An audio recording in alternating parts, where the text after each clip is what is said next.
Eu sou Mário Persona e essas são as respostas que eu dei aos que me perguntaram sobre a Bíblia. Eu tenho recebido muitas mensagens de pessoas perguntando sobre um novo profeta que apareceu por aí, se a gente deve dar crédito a ele. O nome dele é Dr. David Owour, ou David Owour, alguma coisa assim, não sei pronunciar o sobrenome dele. Ele assume para si mesmo o pomposo título de O Poderoso Profeta de Deus do Fim dos Tempos. Ele tem feito seguidores na África e em outras partes do mundo também, pregando arrependimento e santidade de vida, e tem vindo ao Brasil e falado aqui também.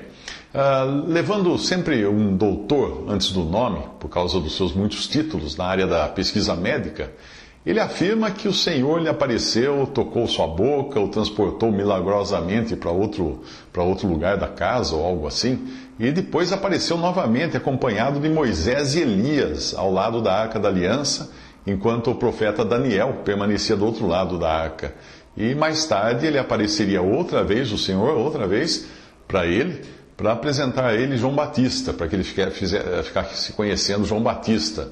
E ordenou que ele saísse aos quatro cantos da terra para pregar arrependimento entre as nações e prepará-las para a vinda de Cristo. Bom, você iria duvidar de um currículo assim?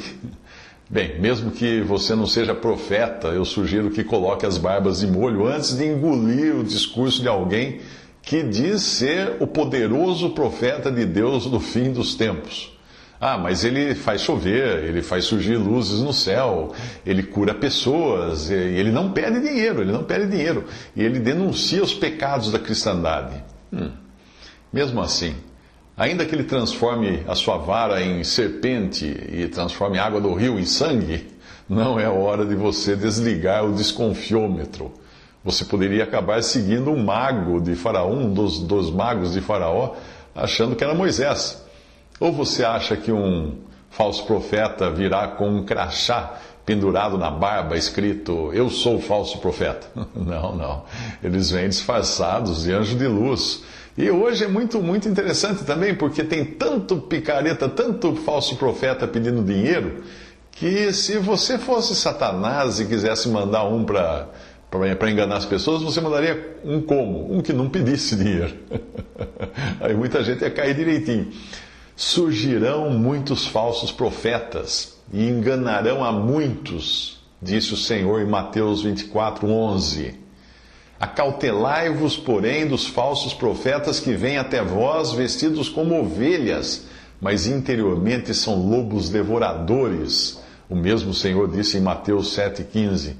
Porque surgirão falsos cristos e falsos profetas e farão tão grandes sinais e prodígios. O próprio Senhor avisou em Mateus 24:24. Bem, o que nós temos aqui? As passagens dizem que os falsos profetas não seriam poucos, mas seriam muitos, que eles iriam parecer por fora, o que não seriam exatamente por dentro, e que também fariam grandes sinais e prodígios. Geralmente as pessoas dão crédito a quem faz sinais, prodígios, milagres, mas será que não prestam atenção nesses avisos do Senhor? Que os falsos profetas fariam sinais, fariam milagres. Muitos falsos profetas têm surgido se declarando profetas de Deus e dizendo ser Elias, dizendo ser João Batista. E aí, com ou sem barba, eles abrem uma mala de profecias catastróficas, assistem a previsão do tempo na TV antes de profetizar que vai chover e atraem seguidores aos montes. É claro que você terá dificuldade para identificar um falso profeta se não tiver entendido que nós não somos Israel, nós somos igreja hoje. Nós não estamos mais na lei, nós estamos na dispensação da graça de Deus. E os profetas, eles eram enviados a Israel para admoestar os judeus israelenses a cumprirem a lei. Essa distinção fica muito clara na própria mensagem dada pelo profeta Malaquias, no final do Antigo Testamento, quando ele fala do arauto que viria para preparar o caminho para a vinda do Messias, do Rei, Jesus. Veja se você encontra na profecia de Malaquias alguma referência à igreja. Olha só, lembrai-vos da lei de Moisés, meu servo, que lhe mandei em Horebe para todo Israel, a saber, estatutos e juízos. Eis que eu vos enviarei o profeta Elias, antes que venha o grande e terrível dia do Senhor, e ele converterá o coração dos pais aos filhos e o coração dos filhos a seus pais, para que eu não venha e fira a terra de Israel, com maldição. Malaquias 4:6. Repare que nesse doutor profeta que apareceu por aí, toda a encenação dele é para levar as pessoas a crerem que ele é um profeta, no estilo do Antigo Testamento. Mas isso não tem nada a ver com os profetas da igreja que nos legaram o Novo Testamento. Esse doutor profeta queniano, ele é do Quênia, diz que ele faz parte de um trio formado por Elias, João Batista e, adivinha, ele próprio, claro.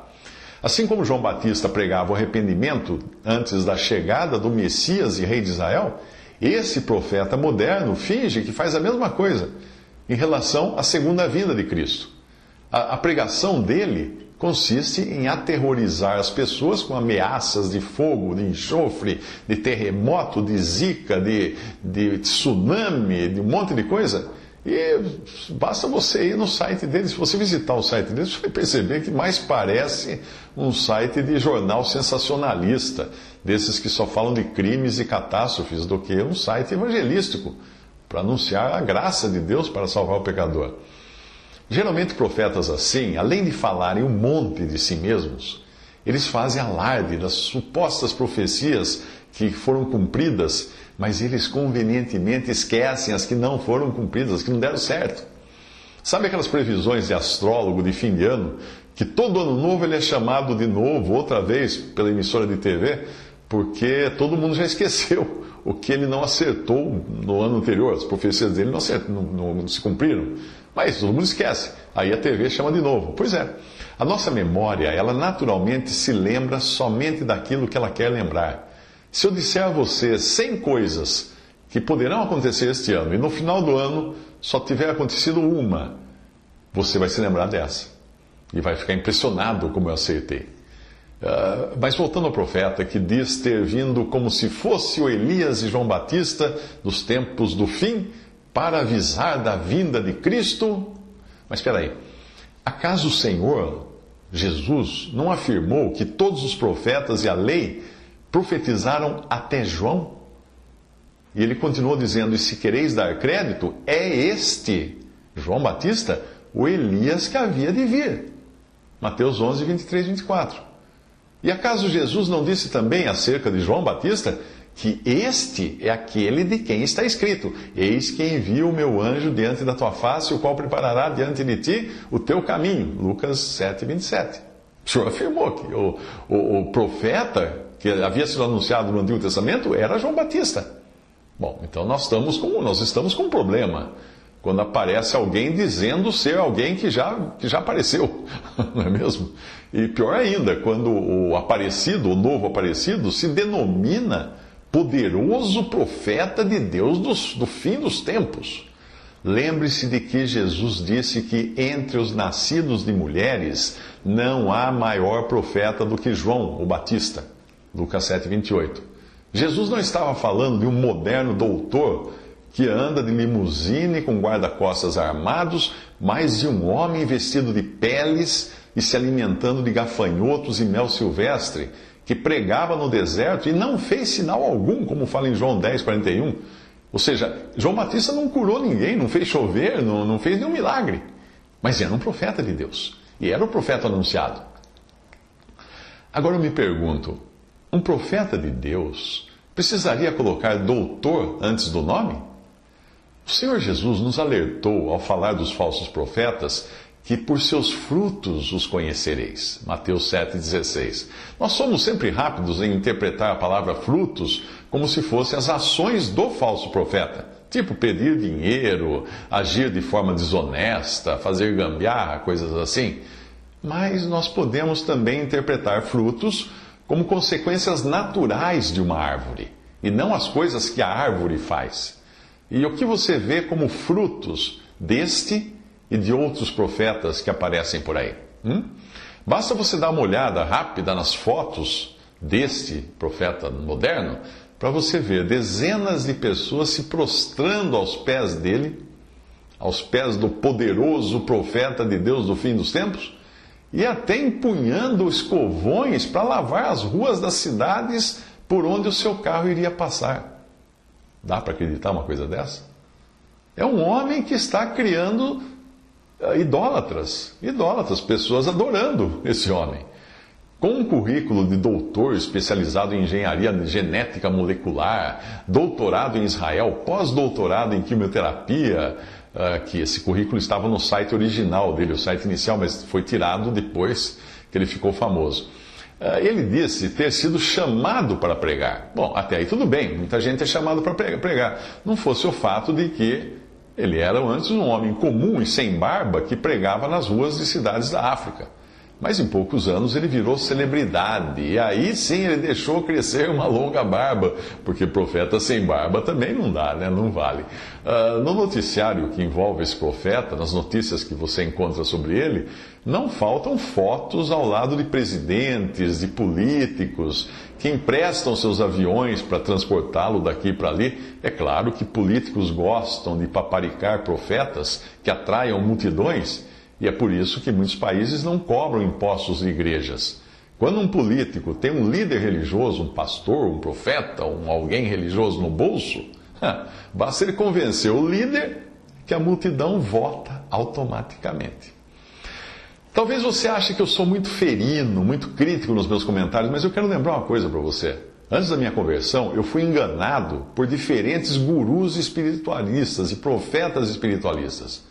Então, como diz o ditado, que cachorro mordido de cobra tem medo de guru, ou gato escaldado tem medo de profeta, eu adquiri um certo faro para essas coisas, principalmente quando envolve a exaltação própria de quem diz ser alguma coisa ou diz ter algum poder espetacular espiritual.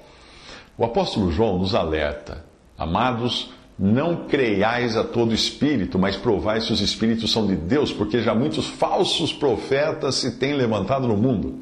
1 João 4:1. Quer ver como é fácil detectar a falsidade de um profeta assim? Bom, eu fiz uma busca na Bíblia pela expressão "sou profeta" e encontrei apenas um homem afirmando "sou profeta". Sabe quem é? Aquele velho profeta que enganou um profeta de Deus, dizendo para ele fazer o contrário do que Deus havia dito. Em 1 Reis 13:18, ou seja, ele disse: sou profeta, e a intenção dele era enganar. E João Batista, a quem esse doutor profeta aí se compara e diz ser seu sucessor, bom, quando perguntaram a João Batista: és tu profeta? Ele respondeu: não. Isso está em João 1:21. Eu acredito que nós não vamos encontrar na Bíblia um profeta que diga ser profeta, que diga eu sou profeta. Mas ele é chamado assim, chamado profeta, por Deus ou pelo povo, ou pelo Senhor Jesus, como no caso de João. Então, se você quiser identificar um falso profeta, basta ver se ele fala grandes coisas de si mesmo e se faz alarde de supostos milagres, visões e profecias. Veja essas 3 instâncias na Bíblia de falsos profetas e veja como as 3 apontam para a autoproclamação. A primeira diz assim: quem fala de si mesmo busca a sua própria glória. João 7,18. A outra diz: porque antes desses dias levantou-se Teudas dizendo ser alguém. Atos 5,36.